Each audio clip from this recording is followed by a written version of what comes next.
ഇന്ന് ഇലക്ഷൻ നടക്കാൻ പോവുകയാണ്. ഇന്ത്യ എന്ന് വെച്ചാൽ ഒരു ജനാധിപത്യ രാജ്യമാണ്. നമ്മളെ ഭരിക്കുന്നത് ആരാണെന്ന് തീരുമാനിക്കുന്നത് നമ്മൾ തന്നെയാണ്. അതിന് മാതൃകയായി നമ്മളുടെ സ്കൂളിൽ ഇന്ന് ഇലക്ഷൻ നടക്കാൻ പോവുകയാണ്. ആരാണ് ഞങ്ങളുടെ ലീഡർ എന്നറിയാൻ ഞങ്ങളെല്ലാവരും ഭയങ്കര ആകാംക്ഷയോടെ കാത്തിരിക്കുകയാണ്.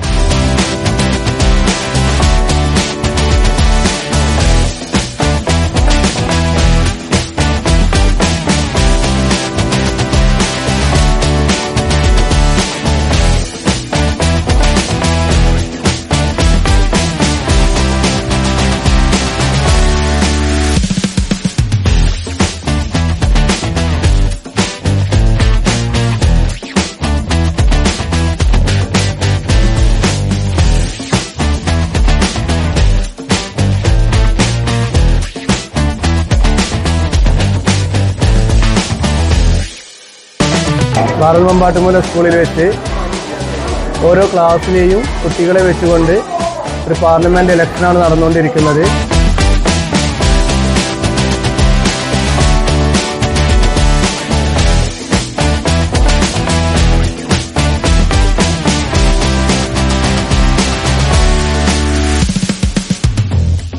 ഇതിലൊരു ചിഹ്നത്തിൽ ടിക്ക് ചെയ്യുക, എന്നിട്ട് ഇത് മടക്കിയിട്ട് ആ ബോക്സിലിടാം.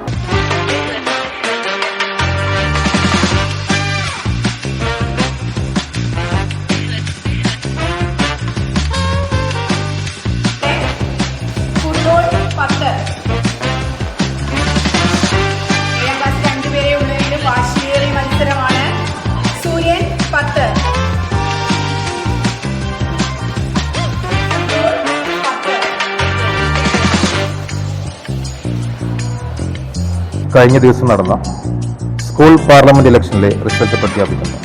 5ാം ക്ലാസ് നിയോജക മണ്ഡലത്തിൽ നിന്നും കാർ ചിഹ്നത്തിൽ മത്സരിച്ച 24 വോട്ടിന്റെ ഭൂരിപക്ഷത്തോടുകൂടി 5 ക്ലാസ്സിൽ പഠിക്കുന്ന മുഹമ്മദ് ഐദീൻ 24 വോട്ടുകൾക്ക് വിജയിച്ചിരിക്കുന്നു. 6ാം നിയോജക മണ്ഡലത്തിൽ നിന്നും പുസ്തക ചിഹ്നത്തിൽ മത്സരിച്ച 6A ക്ലാസ്സിലെ മിൻഷ വീട്ടി 31 വോട്ടിന്റെ ഭൂരിപക്ഷത്തോടുകൂടി വിജയിച്ചിരിക്കുന്നു. 7ാം ക്ലാസ്സിൽ നിന്നും അതിശക്തമായ മത്സരം മാറ്റിവെച്ച് ഫുട്ബോൾ ചിഹ്നത്തിൽ മത്സരിച്ച AF ക്ലാസ്സിലെ മുഹമ്മദ് റയാൻ പീപ്പിൽ 140 വോട്ടിന്റെ ഭൂരിപക്ഷത്തോട് വിജയിച്ചിരിക്കുന്നു. വിജയികൾക്ക് അഭിനന്ദനങ്ങൾ. പ്രിയമുള്ള വിദ്യാർത്ഥിനികളെ, 2026-27 വർഷം നമ്മുടെ സ്കൂൾ പാർലമെന്റ് ഇലക്ഷൻ നടക്കുകയുണ്ടായി. നമ്മുടെ ജനാധിപത്യത്തെ പരിചയപ്പെടുത്തുന്ന രീതിയിൽ സ്കൂളിൽ വെച്ച് സംഘടിപ്പിച്ച ഈ ഇലക്ഷൻ പ്രക്രിയയിൽ പങ്കെടുത്ത മുഴുവൻ കുട്ടികളെയും അതുപോലെ തന്നെ അതിനുവേണ്ടി അവരെ തയ്യാറാക്കിയ അധ്യാപകരും പ്രത്യേകം അഭിനന്ദിക്കുകയാണ്. അതിലുപരിയായി ഈ പ്രക്രിയയിലൂടെ വിജയിച്ച മുഴുവൻ മെമ്പർമാർക്കും പ്രത്യേകം ആശംസകൾ നേരുന്നു.